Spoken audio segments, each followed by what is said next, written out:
Hi everyone, welcome back to my channel and to this latest episode of Depression Help. I hope that you've had a good weekend. Oh my goodness, Nala.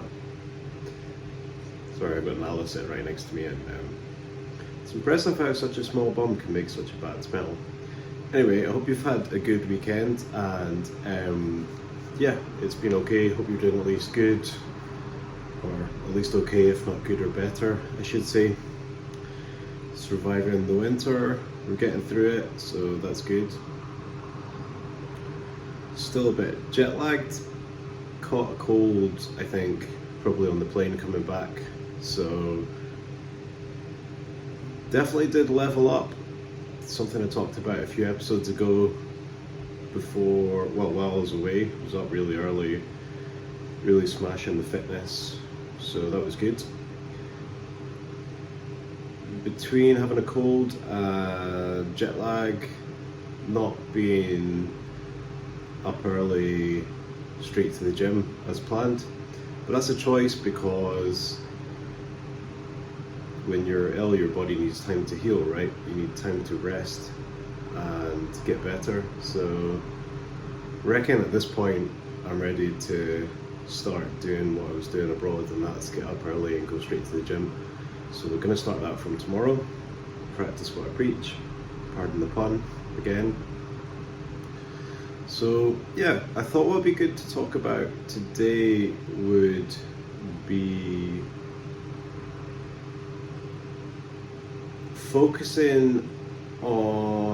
not focusing on small problems. It's human nature to make a big deal out of small things. It's human nature to focus on that one negative thing, that one negative person, that one bad thing that happened. So, for example, say you did something, say you performed in something, or you did a job, whatever, you did something, and in general people said, oh, that was good. Oh, I really enjoyed that, or oh, you did a good job. But then there's that one person who said, yeah, I think this could have been better. I didn't really appreciate that. I didn't really enjoy that. If you've been in my former profession, you'll know exactly what that feels like. But that wasn't the point in bringing it up. The point is that for a lot of people, instead of thinking about the 9 out of 10 positive comments, they'll think about the negative one and let that one annoy them. Or maybe 10 positive things happened in the day and one bad thing happened. Do you think about the 10 positive things, or do you think more about the one bad one? Because human nature is to focus more on that one little bad thing, to obsess about it, to try and think about something that you can't change, something you probably had no control over at the time. Maybe you did, maybe in hindsight you would have chosen differently. Doesn't matter, done and dusted, can't change it. All you can do is learn and choose what you do going forward.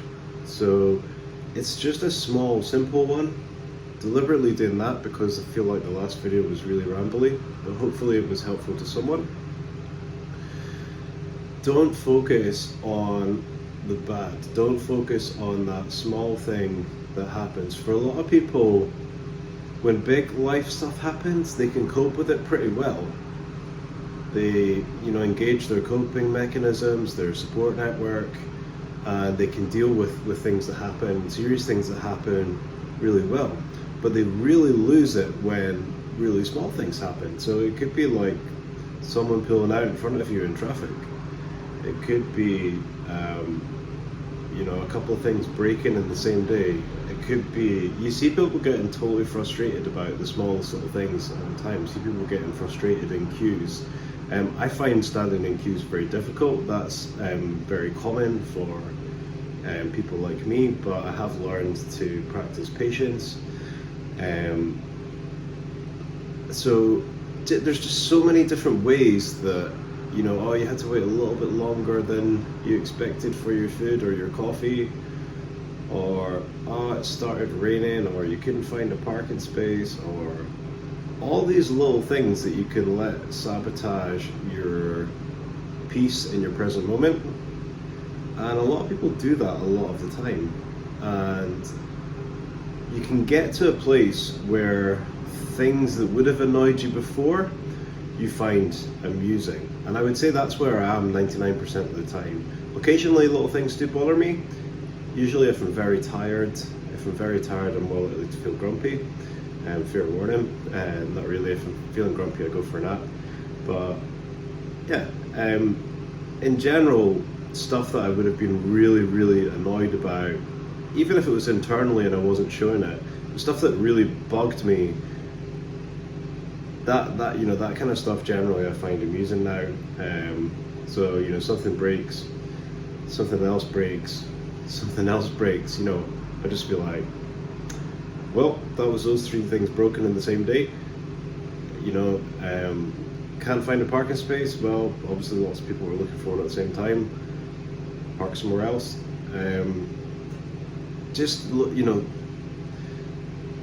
You can take a kind of humorous approach to things, or you can take a serious approach. And in terms of like the little things that maybe annoy you now, could be little habits of other people. Remember that you've got your own habits. You may be unaware of them. If you're not sure, ask other people, they'll tell you. There's probably things you do that you don't even realize. So understanding that will probably help you to be more patient with other people. But basically, just all those little small things. What are the things that you repeatedly get annoyed at? Be honest, have a think about it, be observant what's going on in your mind, what you're thinking about during the day. What are the things that really irk you? And is there a way that you can approach that thing more calmly? Is it a massive thing that's actually going to spoil your life? Or are you treating it like that? Are you going to like DEFCON 1, which we've talked about before, over something that really doesn't matter at all? So have a think about it, see what you think you can identify as the little things that really bother you, and see if you can just have better perspective and maybe even get to a place where you find things like that funny, because that's really where I am, and it's really good. It's much better than getting annoyed at everything. Very occasionally, yeah, something small like that will bug me, but it's super rare. And before, when I was younger, triggered. I remember when I started driving, and people, I felt like people were being wide-o drivers and not giving way and stuff like that. I used to get really irate all the time. Whereas now I just laugh and go, well, after you then, just little things, but it makes a massive difference to your peace. And at the end of the day, that's what's most important. Whether you think somebody else is doing something right or wrong, whether you think that somebody could have done this differently or that differently, blah, blah, blah, blah, blah. Choose to make a judgment about it, or choose to have inner peace. And inner peace is always the way to go, because a lot of the things that you get annoyed about, you can't change. You can't change what other people do a lot of the time. So what's the point in getting upset about it? And I'm not talking about big things, I'm talking about small things. So if you're not doing great just now, then please hang in there. I've been there many times, really have. And I'm glad that I stuck around to find out what was around the corner. I'm glad that I've always kept fighting, even when it felt like I had no fight left. And that's really when, or before then, is when you really want to tap into other people. Speak to a professional. If you're struggling, speak to your doctor, speak to a psychiatrist preferably. Don't be ashamed to talk about mental illness, mental health. If you're neurodivergent, you might be kind of struggling with the illness side of things because you don't know that you're neurodivergent, because other people don't know that, and because you don't understand yourself or other people don't understand you. If you get a diagnosis of being this, that, or the other, then you can identify yourself as that, and most people will give you a bit more time and a bit more understanding and approach you slightly differently rather than expect you to be exactly like them. So don't be afraid to get help, and it doesn't matter. There's no difference between problems with your mental health to your physical health. It doesn't matter whether you've got a cold, Doesn't matter whether you've got sore this, that, or the other. Doesn't matter if you've got high blood pressure, whatever. It's just the same thing. It's just your body. If you have a problem with it, then get help, seek help, ask for help.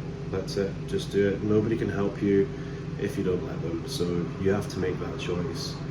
And I think if you do make that choice and make sure you look in the right place, you might have to go private because the way things are just now. But make the choice to get help and start, take control of your life, take control of your future, and head in the direction that you'd really like to be going in. Even though right now you may feel stuck, or you may feel like you're sinking, or you may feel a lot of other things. So look after yourselves, and I will look forward to seeing you in the next episode.